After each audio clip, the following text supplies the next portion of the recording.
Bom, então, avançando um pouquinho mais nessas definições que aparecem aqui, né, dessas integrações, vamos definir um conceito que, por enquanto, ainda vai ser um conceito meio abstrato, mas logo ele vai se mostrar muito prático e muito útil nas nossas análises de trocadores de calor, que é o conceito de diferença de temperatura média. Tá?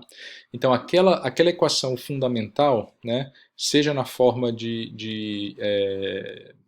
design, seja na forma de rating, né, ou avaliação, ela pode ser definida, ela pode ser resolvida diretamente se nós definirmos esse produto aqui, né, que é um produto, na verdade, é uma média espacial de um produto de distribuições locais.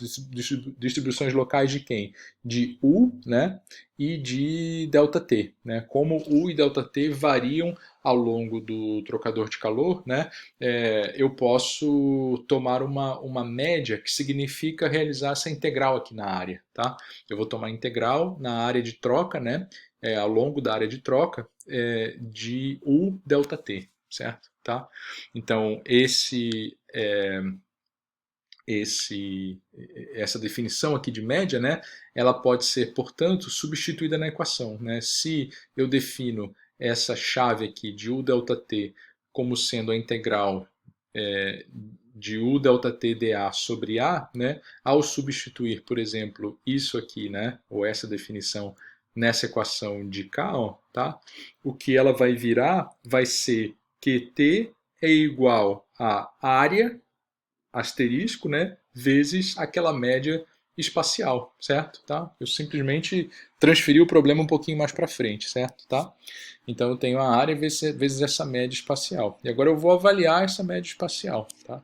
E na hora de avaliar a média espacial, eu vou fazer uma primeira concessão aqui. Eu vou dizer o seguinte, tá, tudo bem, o U, se ele for uniforme em A, ou seja, se U for constante, né, e aí tomando uma avaliação um pouquinho mais prática, se eu tenho um trocador bitubular bastante longo, né, em que já deu tempo, né, nas entradas, nas regiões de entrada, já deu tempo do escoamento se desenvolver, né, tempo, né, entre aspas aí, porque tempo advectivo, né, da entrada do escoamento, se as regiões de entrada térmica, se elas forem pequenas, né, comparativamente ao comprimento total do trocador de calor. Então eu vou poder dizer, e se não houver mudança de fase, né, eu vou poder dizer que o U é aproximadamente constante, porque os H's são aproximadamente constantes, né, ou o comprimento das regiões de entrada são desprezíveis. Né? Então, se o U for constante, for uniforme, ele pode sair desse operador de média, que é um operador integral. E aí eu vou ficar com uma média na área de troca, né? Uma média de diferença de temperaturas, certo? Tá? E aí eu vou chamar essa diferença de temperaturas, né, ou essa média na diferença de temperaturas, de uma diferença de temperatura média, certo? Tá? Eu estou ainda transferindo o problema, tá certo? Um pouquinho para frente. Então, se o produto UA é uma constante, é uma condutância térmica global do coeficiente uma condutância térmica global do trocador de calor, aquela equação que aparecia como uma integral, ela pode ser escrita dessa forma. Ela vai ser uma taxa, né, de transferência de calor total é igual ao produto UA vezes uma diferença de temperatura média. Média na área do trocador de calor. Então, a média representativa da diferença de temperatura local, né, que varia ao longo do trocador, porque a corrente quente está se resfriando, a corrente fria está aquecendo, que representa toda essa variação de temperaturas. Tá? Então, novamente, né, a gente passa a ter uma equação que é um balanço de energia na corrente quente, um balanço de energia na corrente fria, e uma outra equação que ainda não está plenamente esmiuçada, mas que já não é mais tão assustadora como aquela que parecia numa integração, ou seja, ela é um Q, né, é igual a um produto A vezes uma média espacial que eu ainda tenho que ver quem vai ser. Tá? Então, só para deixar um pouco mais claro, assim, né, e onde a gente vai querer chegar, vai haver duas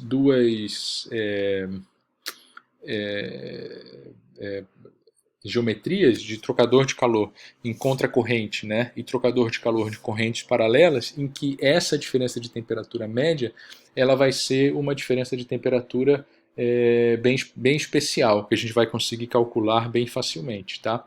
Então já vou adiantar, né, que vai ser uma diferença de temperatura média logarítmica, tá? Como a gente viu lá em escoamentos internos. Tá bom? Então a coisa começa a se afunilar para chegar numa solução mais simples, tá bem? Tá? Então, deixando a diferença de temperatura de lado um pouquinho, né? Vamos lembrar o que é esse AU ou esse UA, certo? Tá?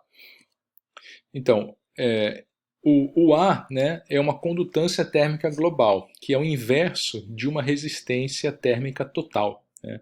Então, o produto A é o inverso da resistência térmica total à transferência de calor entre as duas correntes. Né? Então, eu tenho aqui a corrente 1 com a sua temperatura média de mistura, corrente 2 com a sua temperatura média de mistura, algumas resistências térmicas aqui entre esses dois nós e o calor fluindo do 1 para o 2. Né? Isso acontece localmente, tá bom? E a gente sabe, né, quem é que está ali dentro, né? Quem é que está ali dentro daquela resistência.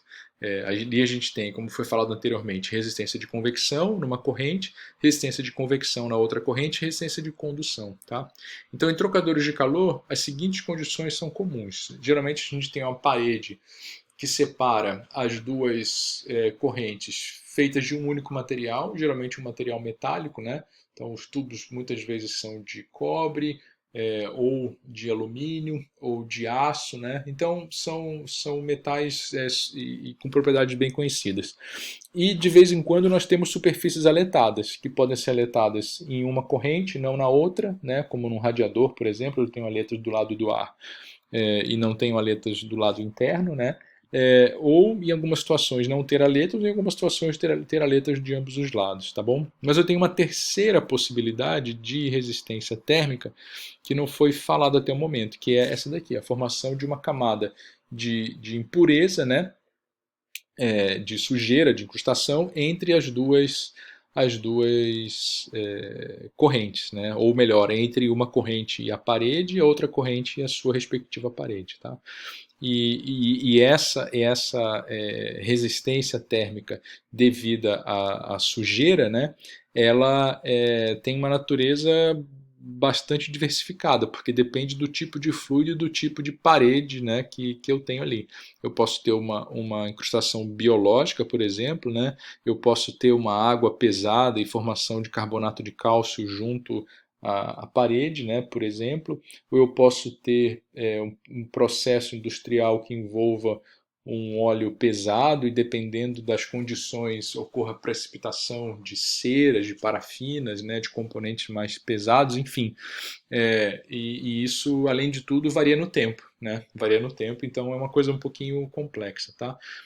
Nós costumamos usar uma definição do chamado fator de incrustação ou fator de deposição, que tem unidades de inverso de H, né? Então metro quadrado Kelvin por watt, e essa grandeza ela é geralmente tabelada, tá? Tabelada em função do tipo de fluido, do tipo de superfície, né?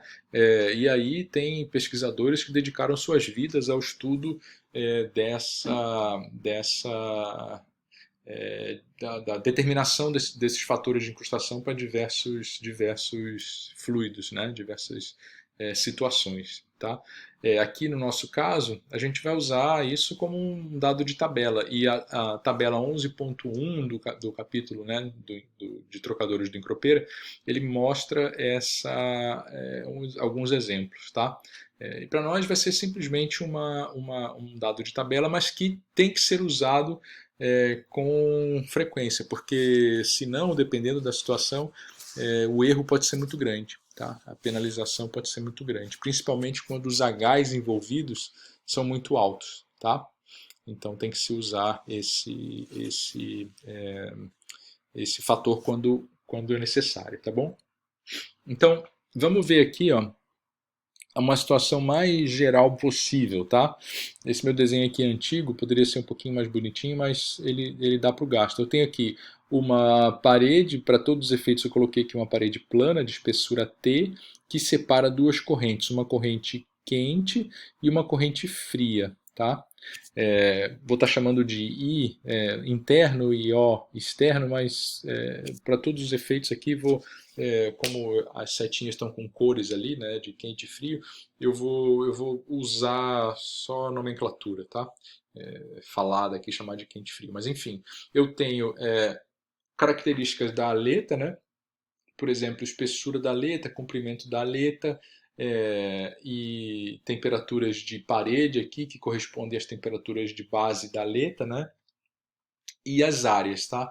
A área total de troca pelo lado I quente vai ser a área de aleta, né? Que seria essa área aqui, ó, tá? Por exemplo, né? Somada a essa área aqui e por aí vai, mais a área sem aleta, tá? Esse B aqui não é de base não, mas de bare, tá? B-A-R-E, que significa sem nada, certo? É desprovido de, né?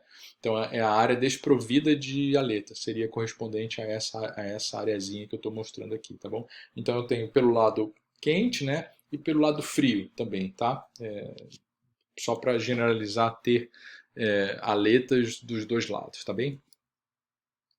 Então, a minha condutância térmica global, portanto, vai ser uma combinação das resistências, né? Então, aqui eu tenho a resistência convectiva na corrente quente, a resistência convectiva na corrente fria, aqui a resistência térmica da parede e resistências de deposição nos dois lados, certo? Tá? Então vamos ver quem é quem aqui. Se precisar, a gente passa para o novo clipe, tá? Mas a estrela é a área, né, de referência para U, né? Ela tem que ser definida com clareza, tá bom? Então, e eu vou falar sobre isso daqui a pouquinho, ela pode ser tanto a I quanto a O, ou qualquer outro valor, mas 1 sobre o A é um valor em Kelvin por watts, tá? Que é uma resistência térmica, 1 sobre o A. A I e a O são as áreas de troca da parede em suas superfícies interna e externa, respectivamente. Tá? Então, se eu tenho um tubo de comprimento L, A, I e O vão ser πDI vezes L para a área interna e πDO vezes L para a área externa, certo? Tá? Então, DI menos DO sobre 2 é a espessura da parede. Tá? R2' FI e R2' FO são os fatores, né, de deposição nas superfícies interna e externa da parede. Os H's barra, né, são os coeficientes de transferência de calor, calculados lá por relações envolvendo o número de Nusselt, número de Prandtl para aquelas correntes, as propriedades de cada um dos fluidos, tá bom? Se nós temos uma parede plana, né, a resistência térmica da parede vai ser T sobre Ka, né? Se for uma parede cilíndrica, vai ser essa expressão aqui, como a gente já sabe, tá bom? Tá? Só que aparece aqui, ó, nessa expressão, né, esses eta, né? Aparece aqui um eta OI e um eta OO. O que é o eta OI e o eta OO? Eles são as eficiências globais das superfícies, interna e externa, ou né, quente e fria. Tá? São grandezas que dependem da eficiência de aleta. Tá? Ele não é igual à eficiência de aleta, né, porque existe aquela parte da superfície que é desprovida de aleta, né? E ela entra na conta também, tá bom? Então é um fator que vai depender das áreas e vai depender das eficiências de aleta, né? Geralmente, quando a gente fala em Transcal 1 de aletas, né? Fala-se também dessa grandeza, né? Quando fala sobre eficiência de aleta, fala-se dessa grandeza também ali no capítulo 3, tá bom? A gente vai ver isso aqui na sequência, tá? Deixa eu só ver o que aparece aqui. Então, esses eta OI e eta OO são as eficiências das superfícies aletadas ou as eficiências globais das superfícies, né? E aí no próximo clipe, né, eu vou parar ele aqui para dar os 15 minutos, a gente vai ver como que calcula isso daqui. Na verdade, vai lembrar como calcula disso daqui, porque eu acredito que vocês tenham visto isso aqui lá em Transcal 1 e é bem simples, tá bom? Então eu vou dar uma pausa aqui para a gente poder gravar um novo clipe e fechar esse assunto, tá?